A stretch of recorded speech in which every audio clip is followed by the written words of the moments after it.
Well, hello. Today I want to talk about 5 different psychology tricks that I used to be able to build my business to over 370K in sales last year. Let's get into it.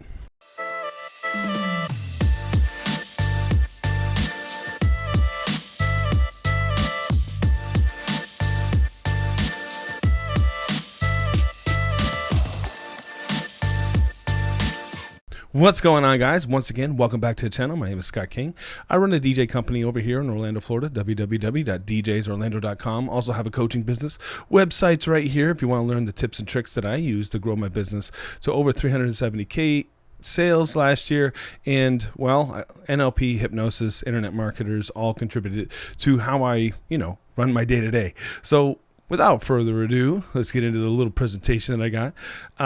Basically, this is a corporate event that we did just recently over the weekend, and it was, 1,000 people in attendance, and it was for Smoothie King at one of the hotels we have here in Orlando, Florida. And oddly enough, I booked it within 7 days, and it was, quite an extensive contract with all the different things that they wanted. And, well, here's our 5 psychology tricks that I used to grow my business to get to where I'm at today, because it didn't happen overnight. Over the course of the last 5 years, and I really doubled down on my learnings when 2020 happened, and then there was no gigs going out that year because of COVID, and it was like, well, what can I do to level up my game? So what separates the 6-figure DJ from everyone else that's in the business? Because if you could do a Google search quick, there's probably close to 500 or so DJ companies in Orlando, and then how do you separate yourself from everybody else in the market? Well, I turned to some of the best internet marketers on the planet looking for answers, and with a lot of trials and tribulations, I was able to come up with a process that I have now. And, with that information, I can share with you guys to save you the time of the mistakes I made. Right. So basically I'm going to share 5 psychology tricks. And again, a lot of the things I learned from NLP and hypnosis, and how human psychology works. And, well, I could utilize that to my best benefit in order to, put into play the different other skills that I had, like DJing and video editing and making wonderful slideshows for you guys. But we can go over it a little bit at a time. I'll make sure to share 5 of these tricks with you. The best one, of course, is at the end, because I got to get you where it's a whole video, right? And if you do me a favor, make sure to follow, like, subscribe, and share with a friend, tell your grandma, that kind of thing. So let's get to the next slide here. Boom.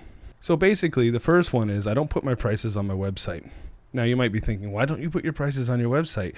Well, I want somebody to go on my website and be invested, right? I want them to read about all the different things that we have, find out, if our personality is going to work with them because of the videos that we have on the website, and then find out if that's basically what they're looking to hire. And if I just had prices on my website, then, someone's not educated enough to be able to put a value to that price. You're going to see a price and then move on.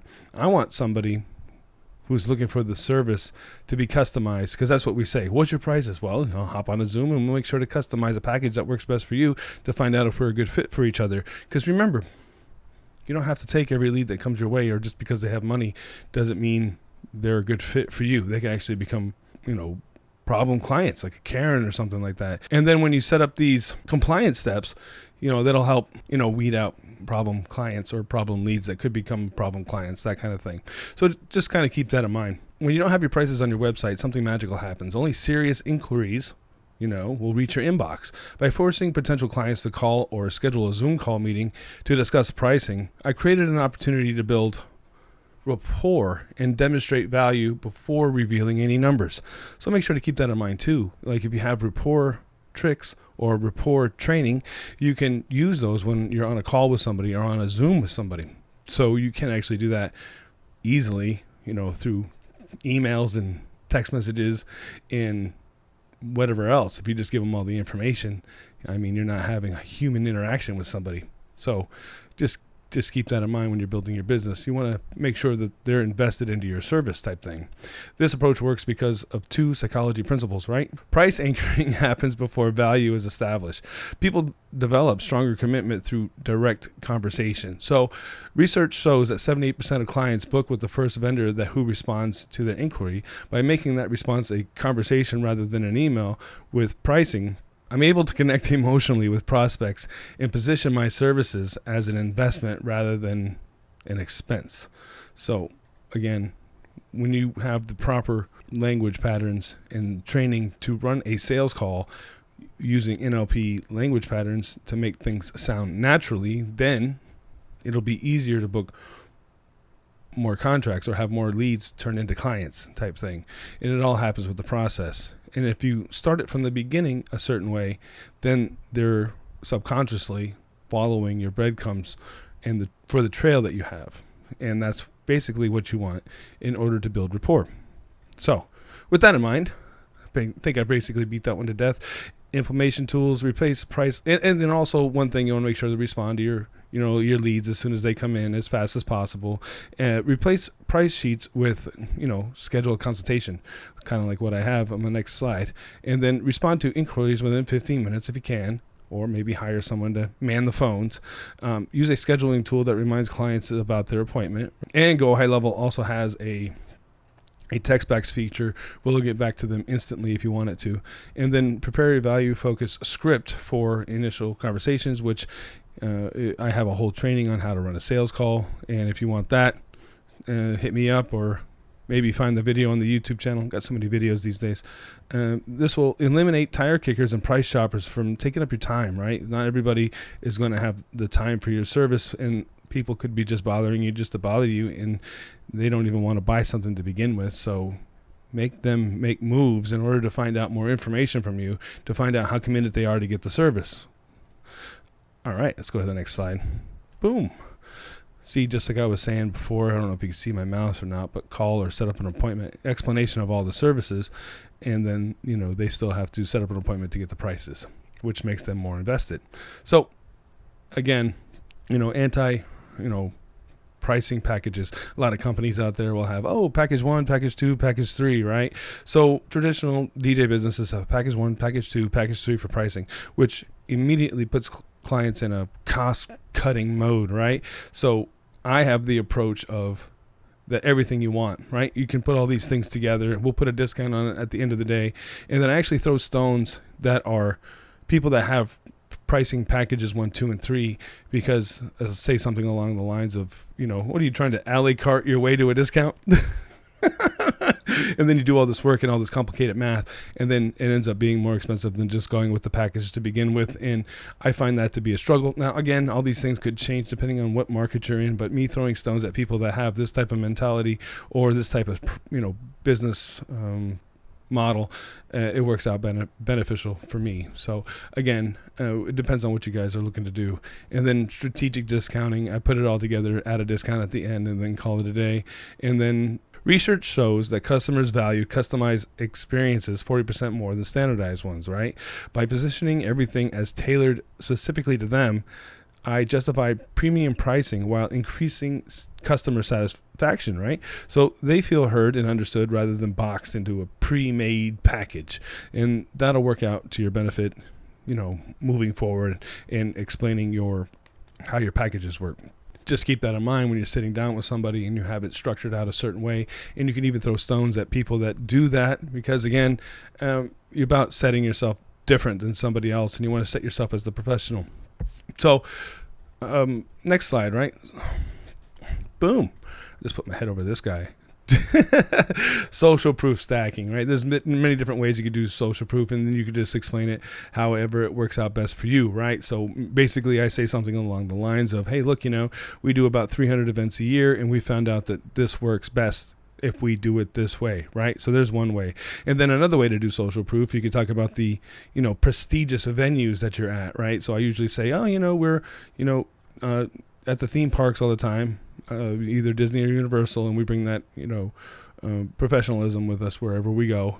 And then, of course, testimonials always work best in your favor. Like if you could get a video of somebody saying they had an amazing time with your service, or you can point somebody to your, 5-star Google reviews or something like that. So again, those are all psychology tricks that you guys can use to start putting your best foot forward and convincing the lead in front of you that, you are the professional for the job. So, all right, let's get to psychology trick number 4.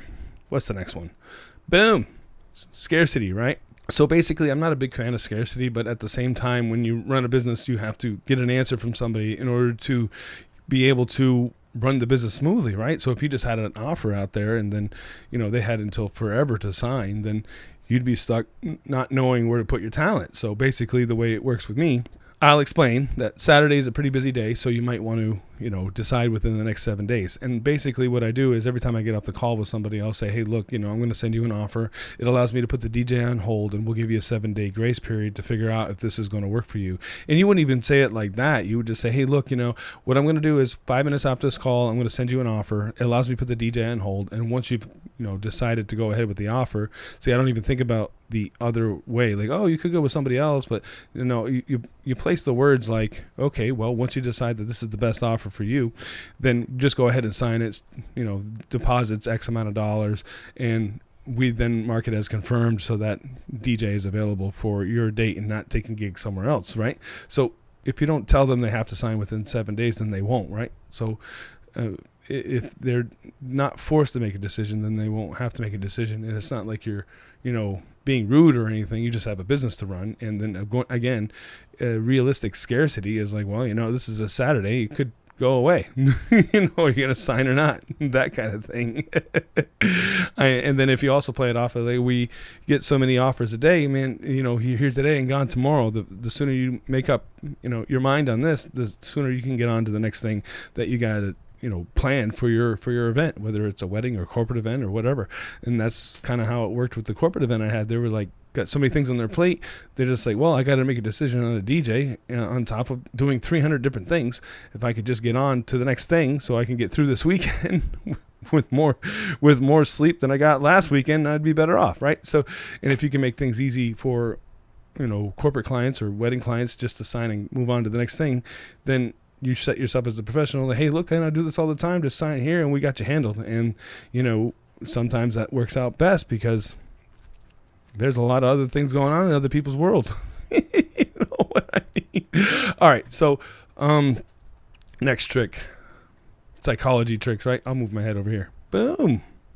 So basically you want to set yourself as, the professional in your field. So basically I say something along the lines of, I spent around $13,000 on an app so that you can easily plan your wedding day, or at least have a tool to plan your wedding day without, getting lost in the shuffle. And then it has, all these different things to help you out. So basically if you set yourself as the professional, it also helps to separate you from the rest of the businesses in the industry by, hey, look, how many of the other guys got an app? How many people are that serious about, the success of your wedding day, then, putting their money where their mouth is type thing, So just keep that in mind. So basically you want to set yourself as the professional so that you've convinced your lead that, again, probably doesn't really know who you are, that you are the professional and that you do this all the time and that you're so good at it that you even went out of your way to create an app to help them with their big day. So, again, that's another psychology. Well, I guess you can call them psychology trick, but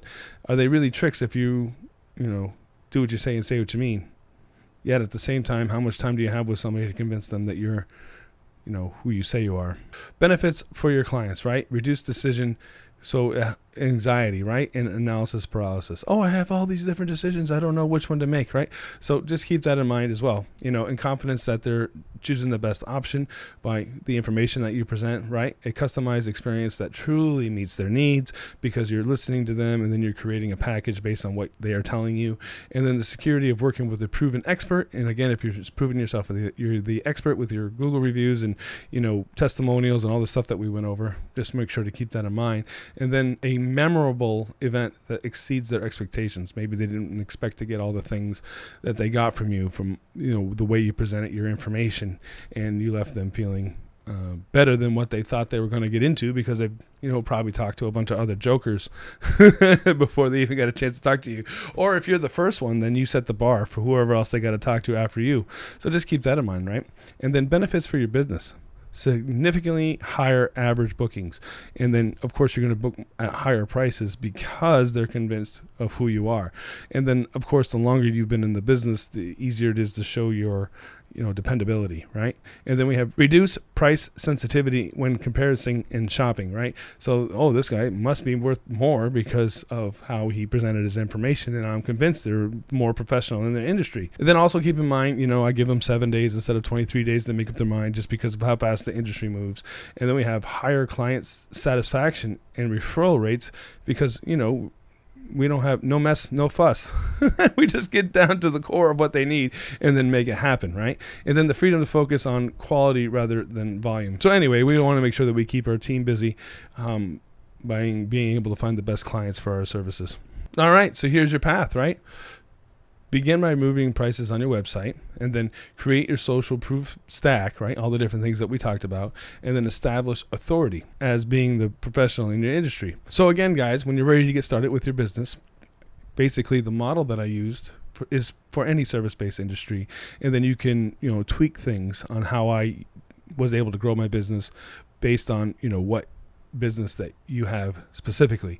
But if you need help along the way, and maybe you don't have a CRM or a website or understand the different, psychology tricks that I explained here, I have one-on-one coaching. Make sure to go to the website, www.coachscottking.com. Or if you want to check out some of my other videos on the channel, Go High Level has been transformative in how I see things just over the last couple of weeks. So make sure to check that out as well. And I'll leave some links down here or over here or maybe over there. All right, guys. Thanks.